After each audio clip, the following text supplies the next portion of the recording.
This is very interesting question. 4 divided 16 divided by 4 multiply 5.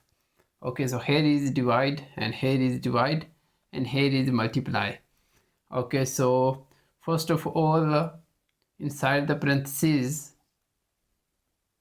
16 divided by 4, right? So 4 divided by 16 divided by 4 equals 4 multiply 5. Now here is divide and here is multiply.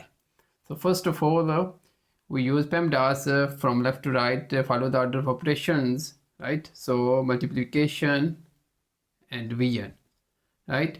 From left to right. Okay, so divide first. 4 divided by 4, 1 multiply 5.